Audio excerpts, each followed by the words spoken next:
እንደምትናገረኝ እያያት አይደለም በማለት ሁለታቸው እንግዲህ ጭቅጭቅ ይጀምራሉ።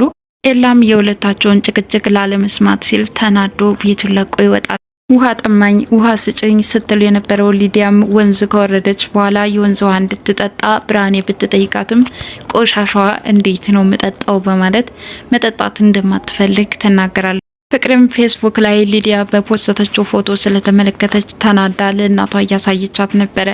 እነሱ እንደዚህ ገጠር ሂዶ ፈታ እያሉ ነው፣ እኔ ግን እዚህ ብቻዬን እያለች እናትም ሊዝናኑ ሳይሆን አደይን ሊያመጡ እንደሆነ ይናገራሉ። በሌላ በኩል የአደይ አጋቾች ልጃገረዷን ከተማ አስረክበው ይሆን ወይስ እስካሁን እስከ ክብሯ ተቀምጣ ይሆን በማለት መቀጣጠባቸውን ተያይዘውታል።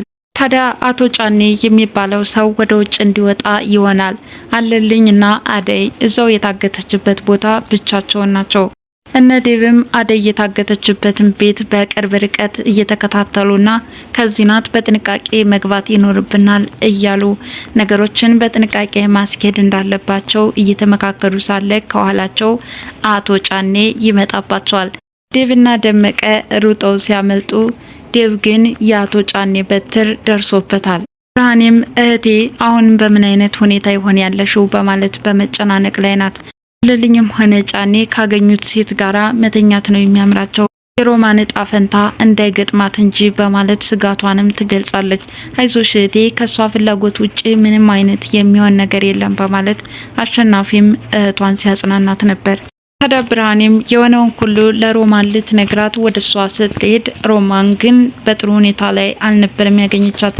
እያለቀሰችና በእንባ እየታጠበች አሁንም እየተጫወተባት እንደሆነና እጆቿና እግሮቿ ታስረው ብዙ ስቃይና መከራን እያሳለፈች ትገኛለች።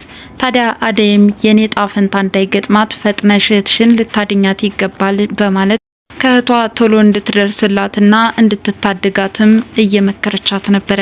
በሌላ በኩል አደይ ከታገተችበት ሆና እድሜ ዘመኔን ያንቺን ገላ ለመንካት ስመኘውና ስጠብቀው የነበረው ነገር ነው፣ አሁን ጥሩ አጋጣሚ ተፈጥሮልኛል በማለት ያስገድዶ መድፈር ሙከራ ሊያደርግባት ሲል ቪዲዮ ተቋርጧል።